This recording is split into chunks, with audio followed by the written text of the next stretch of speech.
चलिए अब हम 11वां अध्याय शुरू करते। एक समय जब समुद्र का पुत्र जलंधर अपनी स्त्री वृंदा सहित असुरों से सम्मानित हो सभा में बैठा था, तभी गुरु शंकराचार्य वहां पहुंचे, जिनके तेज से सब दिशाएं प्रकाशित हो गईं। तब गुरु जी को आता देखकर असुरों सहित सागर पुत्र ने उठ कर बड़े आदर से उन्हें प्रणाम किया।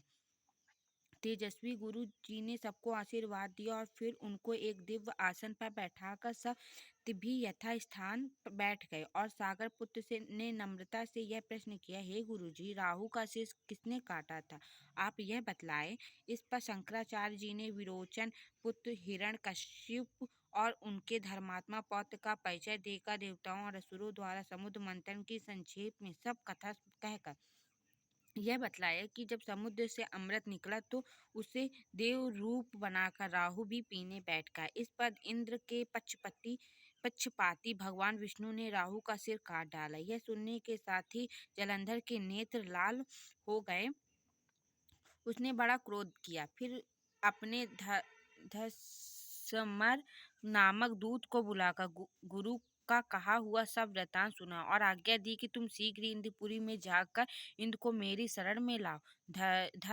धसमर जलंधर का बड़ा निपुण दूत था। वह शीघ्र ही इंद्र की सुधर्म नामक सभा में जा पहुंचा और उसने जलंधर के शब्दों में कहा, हे देवता धाम, तुमने समुद्र को क्यों मथा और मेरे पिता के सब रत्नों को क्यों ले लिया? ऐसा करके तुमने अच्छी नहीं किया।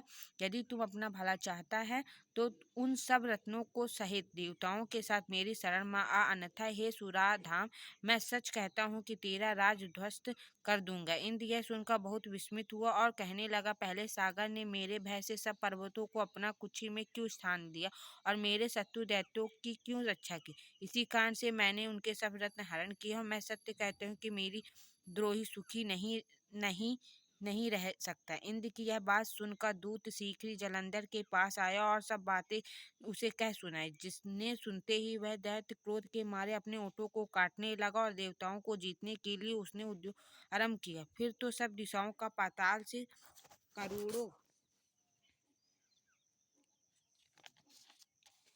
करोड़ों दैत्य उसके पास पहुंच गए। शुंभ निशुंभ सेनापतियों को साथ लेकर जलंधर इंद्र से युद्ध करने लगा। शीघ्र ही इंद्र के नंदन वृंद में अपनी विशाल सेना उतार दी। वीरों की शंख ध्वनि और घोर गर्जना इंद्रपुरी गूंज उठी। अमरावती छोड़ देवता उसने युद्ध करने चले गए। भयंकर मार काट हुई। दोनों पक्षों के आचार्य अपने अपने को जिलाने लगे। असुरों के आचार्य गुरु शुक्र अपनी मृत संजीवनी विद्या से और देव गुरु बृहस्पति द्रोणगिरी से औषधि लाकर मुर्दों को जिलाते रहे। इस पर जलंधर ने अपने गुरु शंकराचार्य जी से क्रुद्ध होकर कहा, मेरे हाथ से मरे हुए देवता जी कैसे उठते हैं? जिलाने वाली औषधि तो सब आपके पास ही है, फिर यह कैसे संभव है?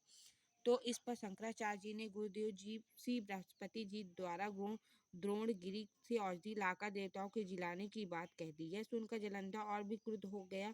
श्री शंकराचार्य जी ने कहा, क्रुद्ध क्यों होते? यदि शक्ति है तो द्रोणगिरी पर्वत को उखाड़कर समुद्र में फेंक दो, तब मेरे कथन की सत्यता प्रमाणित हो जाएगी। के पास जा पहुंचा और अपनी भुजाओं के द्वारा तो इस पर जलंधर क्रुद्ध होकर शीघ्र ही द्रोण पर्वत के पास जा पहुंचा और अपनी भुजाओं द्वारा उसे जड़ से उखाड़कर समुद्र में फेंक दिया। वह भगवान शंकर का तेज था, इसमें जलंधर की कोई विचित्रता नहीं। पश्चात यह सागर पुत्र युद्ध भूमि में आकर बड़े वेग से देवताओं का संहार करने लगा। तब गुरु बृहस्पति औषधि लेने के लिए द्रोणगिरी पर्वत पर पहुंचे तो द्रोणगिरी की जगह पर उन्हें सूना मैदान मिला। तब वह भयभीत होकर देवता के पास आए और कहा, युद्ध बंद कर दो, तुम लोग अब जलंधर को नहीं जीत सकोगे। पहले इंद्र ने जो भगवान शंकर का अपमान किया था वह उसी का फल है। यह सुनकर देवता युद्ध की आशा त्याग अत्यंत ही व्याकुल हो इधर उधर भाग निकले। सिंधु सुत निर्भय होकर अमरावती में प्रविष्ट हो गया और इंद्र आदि सब देवताओं ने गुफा में शरण ली। तो अब हम इसको आप ध्यान से सुनिएगा और समझिएगा और इसके बाद हम 12वां अध्याय शुरू करेंगे। धन्यवाद।